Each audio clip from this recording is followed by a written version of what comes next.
for prairie people, the real life version of dying and going to heaven is to move to BC.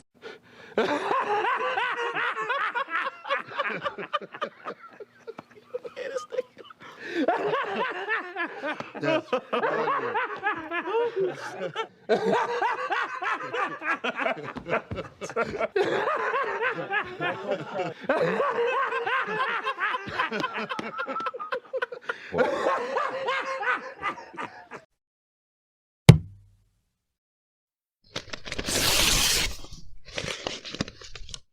Oh, yeah! Oh boy. Ladies and gentlemen, welcome back to The Fringe. Boy, do we have a story to talk about today, and it's Chrystia Freeland. And we haven't talked about Freeland in a while. One of the things that I find surprisingly odd about Chrystia Freeland is that this is a woman who was supposedly a journalist before becoming the Deputy Prime Minister of Canada. A weird little bit of a jump in career changes there, but nonetheless, Chrystia Freeland has shown time and time again how unqualified she is to lead the job that she does. Now, we've seen her being heckled by people as she goes out in public. We've seen that, of course, last year in Alberta when a resident went a little bit overboard, I could say, but understandably so. People are fed up.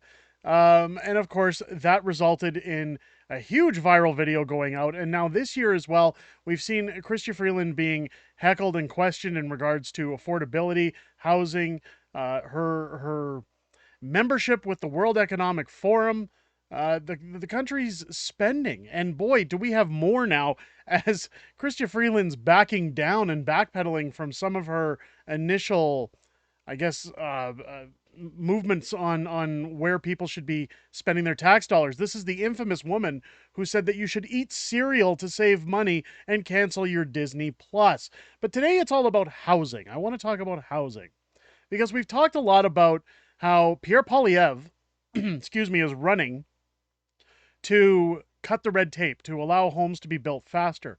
One of my biggest questions when you talk about supply and demand is how do we get so much supply with all the hundreds of thousands of immigrants that are pouring into the country all day, and not even immigrants, I'm talking about illegals that are coming in from over places like Roxham Road through New York. We've seen Toronto streets flooded with homeless immigrants, people who can't afford to live in Canada. And we've been promised that with the building of more homes and reducing red tape, by giving incentives to builders, that it is in turn going to provide housing, which again, supply and demand, if there's more supply, the price would come down, making homes more affordable for people. But I've often questioned, how long is that going to take? Now, Chrystia Freeland, out of anybody, should be more nervous being from Toronto, since she claims she doesn't own a vehicle and walks around the streets. She'd have to walk around being at risk with all these homeless, violent people hanging around on the streets. Yet she pitches that Justin Trudeau and the Liberals, of course, are going to provide more affordable housing for the public. But let's take a look at that, because here we have Kirk over on Twitter, who's posted out the actual pricing. Now, this is in Victoria, where Chrystia Freeland just had an infamous press conference. If you're on social media, you've seen the videos going viral, showing the clips of Freeland talking about this, but we're going to get into that as well. But here we go. Today, Finance Minister Chrystia Freeland toured an apartment building built with the help of a government program, touting it as a successful project for low and middle income Canadians. Now, this is where we get into it. The prices starting at, again, it doesn't have the price of the property, but again, I'll give an estimate. It says no bedrooms, 330 square foot shitbox for $1,680 per month. Now, we'll go through the maps as well. Like if we look here, this is the first one, 330 square feet. This is kind of reminiscent of those tiny, if you've ever been on YouTube and seen the tiny Japanese style apartments where you can basically turn around in your closets there, or tiny homes. 330 square feet. Again, I'm not able to really zoom in here, but you can see just like you've got your main living area here. You've got a bathroom. You've got a little kitchen sink. I'm assuming this would be your bedroom as well. I don't know if this is laundry or a closet. Again, I apologize. Twitter doesn't really allow you to zoom in the way I would like to. So it's a studio apartment. Again, no bedroom, one bathroom. So I'm guessing that back here is the bathroom. This would probably be laundry, storage, and then your kitchen and living area. Absolutely unlivable. Unlivable.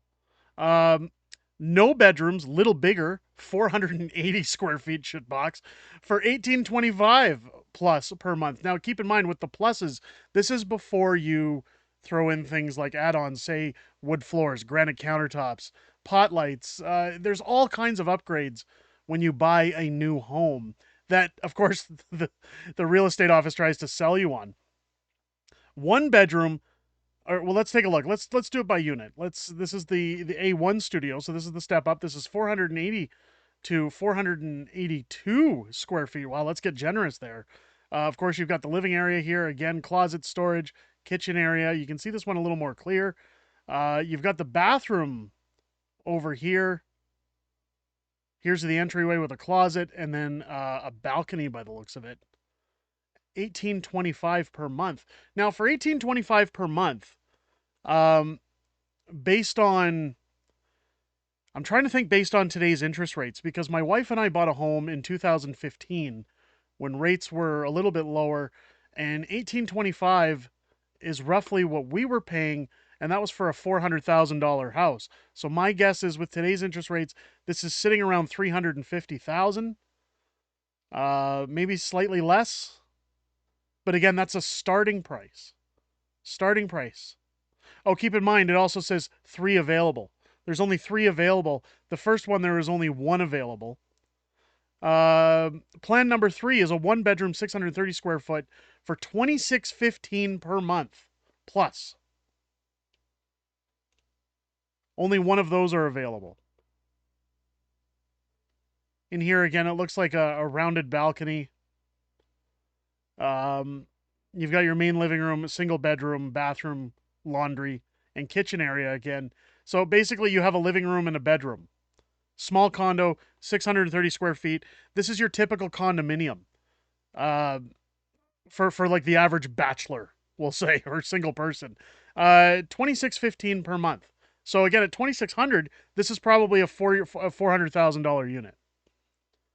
400,000 plus. Don't forget you've got all your fees on top of this, because if it's a building, my guess is there's condo fees associated with that. But let's go to the last one. 2 bedrooms, 816 square feet at 3,300 plus per month. And again, this is only 200 square feet more. So I'm assuming because it's 2 bedrooms, the extra square footage is simply the bedroom, and it's the same plan. But let's take a look. 1 available, 816 square feet, 2 bedrooms, 2 baths.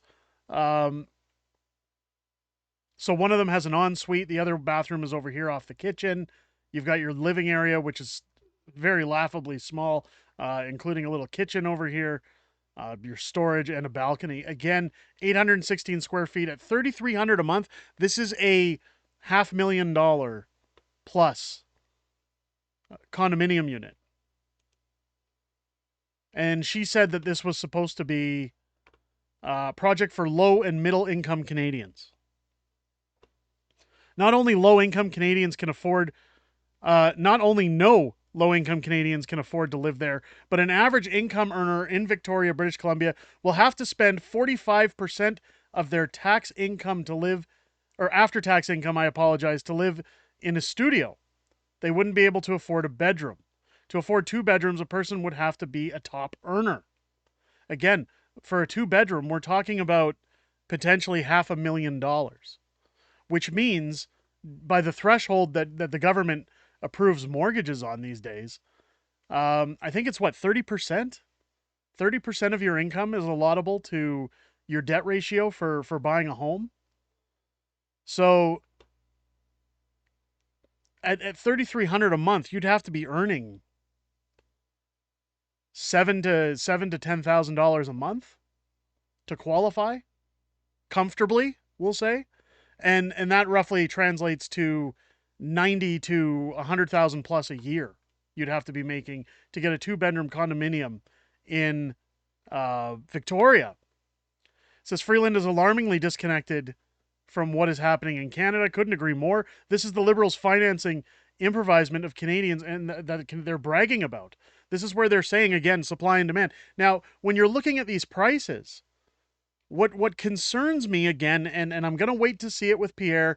I've said before, I'll hold his feet to the fire if he doesn't follow through. But I question, even if you were to bump up supply, how much is this bottom line going to be affected when you look at 816 square feet at $3,300? It's going to be interesting, since he was a finance minister, to see how he's able to find a way to make this price more affordable for the average Canadian. Because if we simply raise wages, well, then inflation goes up. So we know that's not the answer. We've seen that whenever the minimum wage gets jumped up. They say that it helps minimum wage workers. All it does is makes the middle class more poor, because the prices go up and then the minimum wage people can't afford to live anyways. Of course, we've seen Chrystia Freeland touting what's going on. And here, with a good friend of the channel, and I apologize, I've been talking to Amazing Zoltan for a while. We're going to get him here on the channel at some point. Canadians need homes they can afford and a quality of life they can afford. Pretty basic, but hard to accomplish, says Chrystia Freeland, in a tacit admission of her own incompetence that is met with zero self-reflection. Let's take a listen. Homes they can afford, a quality of life that they can afford. Pretty basic, hard to accomplish. Important to have a federal government and provinces working together. Okay. It is housing, housing, housing, supply, supply, supply, affordability, a strong economic plan that delivers great jobs, and a real focus on younger Canadians. Next question. Prochaine question. No questions. Okay. That concludes today's press conference. Conférence de presse. Merci. Thank you, everybody. Okay, yeah, thanks for coming. And by the way, are you guys all Victoria based? How lucky you are to live in this amazing city. How lucky you are to be able to pay $500,000 for a 2-bedroom studio apartment. I mean, don't get me wrong. I've never been to Victoria. I've been told it's beautiful. So don't get me wrong. I am sure, after driving the west coast of Vancouver, I'm sure that Victoria is gorgeous, and I would probably give a kidney to live there. However, I don't think that kidney would be worth $500,000 to get a 2-bedroom studio apartment. But what's even more funny about this statement on homes, she talks about affordability, supply, supply, supply. But when you're looking at those prices, when you're looking at $3,200 a month for a 2-bedroom apartment, how is this affordability for lifestyles for Canadians? Everything she's saying is just apparently word salad and nonsense. But what's even more funny, and what's going to be interesting to see, keep in mind, I do have a video coming up about Danielle Smith and her meeting with Justin Trudeau, where they talked about the carbon tax increase coming April 1st, the good old April Fool's Day joke from Justin Trudeau, which essentially is going to boost the carbon tax 23%. And we've seen just about every premier of every province urging Justin Trudeau to backpedal on that increase. But what's funny is that Chrystia Freeland is so confident in everything that the Liberal government has done. Well, she now proposes a halt to the planned increase on beer tax next month as well. Proposes a cap of 2% for the next 2 years. Now, this was originally, I believe, supposed to be somewhere around 4.5. But let's take a look at this. Finance Minister announced tax relief aimed at the country's small breweries ahead of the deadline that would leave certain duties of domestic beer, wine, and spirits more than double. The government is proposing to cap an inflation adjustment for excise taxes charged on domestically produced beer, spirits, wine at 2% for the next 2 years. Chrystia Freeland said in a statement Saturday, extending to a similar limit implemented last year. It was previously set to increase to 4.7% as of April Fool's Day.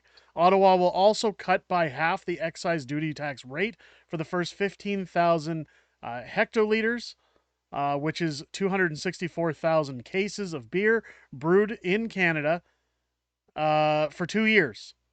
This should give craft brewers an advantage of about $87,000 in tax relief. Now, for a business, especially craft brewers, because they're a dime a dozen these days, $87,000 can go a lot. You know what would be even better? No increase at all.